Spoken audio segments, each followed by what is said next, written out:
Alors restez avec nous, on va parler du 66e Festival d'Anjou. Il commence ce soir dans un peu plus de 2 heures, ce sera 21h30. 3 semaines de théâtre au château du Plessis-Massé, certes, son lieu emblématique, où on va retrouver dans quelques instants. Il nous attend le directeur artistique, Nicolas Briançon, mais il y aura également des pièces présentées dans d'autres lieux de Maine-et-Loire. Ce soir, c'est Paris-Broadway qui ouvre le bal, qui donne le ton. Éric Aubron, Gwenelle Rier. Comme un air de fête au Plessis-Massé. Pour sa nouvelle création, Paris-Broadway, Nicolas Briançon insuffle de la légèreté et beaucoup de fantaisie. Avec sa femme, Karine, chorégraphe de la pièce, il rend hommage aux plus célèbres comédies musicales américaines.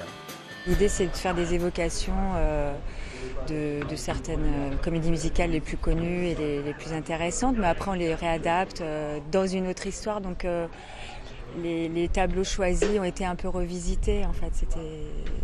C'était l'idée de les amener à autre chose, en fait, au service d'une autre histoire. Une ambiance musical assurée par 5 comédiens qui jouent, chantent et dansent aux côtés des musiciens sur scène. Tous sont répétés dans une salle parisienne avant de rejoindre ce plateau en plein air.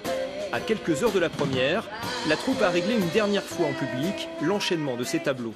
Alors, on a un château, c'est juste sublime, donc on est très content. Après c'est vrai que c'est beaucoup plus compliqué quand on est en extérieur pour tout, pour les répétitions, pour le son, il y a des imprévus, il y a des choses qu'on ne peut pas gérer du tout quand on est en extérieur, alors que quand on est dans l'enceinte d'un théâtre, bon, c'est quand même beaucoup plus simple. Mais ça donne aussi quelque chose d'assez spécial. Un spectacle où le public pourra s'amuser à reconnaître toutes les références et clins d'œil au genre. Une chose est sûre, pour l'ouverture de cette 66e édition, la météo s'annonce clémente, les comédiens ne chanteront pas sous la pluie. Très belle chute d'Éric Aubron, spectacle à 21h30 au Plessis-Massé, où on va tout de suite se rendre pour trouver Nicolas Briançon. Bonsoir, monsieur le directeur artistique du Festival d'Anjou. Bonsoir. Vous signez la mise en scène de Paris-Broadway, la pièce qui ouvre le festival. Vous signez la mise en scène de Voyage avec ma tante, pour laquelle vous avez eu un Molière. Vous jouez dans La Vénus à la fourrure. Est-ce que vous êtes l'homme indispensable ou alors vous profitez de votre poste de directeur artistique pour vous faire plaisir ? Alors, quand ce festival m'a été confié il y a 12 ans maintenant par Jean Sauvage, l'idée c'était justement de confier ce festival à un artiste. Pas simplement pour qu'il effectue un travail de gestionnaire. Il y a beaucoup de gestionnaires de la culture, vous savez. Énormément, notamment la tête des festivals, mais au contraire pour qu'il s'exprime artistiquement.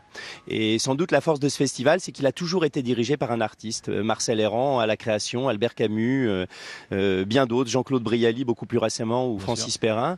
Et pour tous ces artistes, évidemment, l'important dans ce festival, c'est de monter au créneau, c'est d'être devant, c'est de s'exprimer et d'y monter des spectacles. De montrer ce que vous savez faire. Mais Nicolas Briançon, est-ce que la programmation elle est basée sur vos goûts, sur ce que vous avez aimé, sur les goûts du public, ou alors vous passez des commandes à vos confrères ?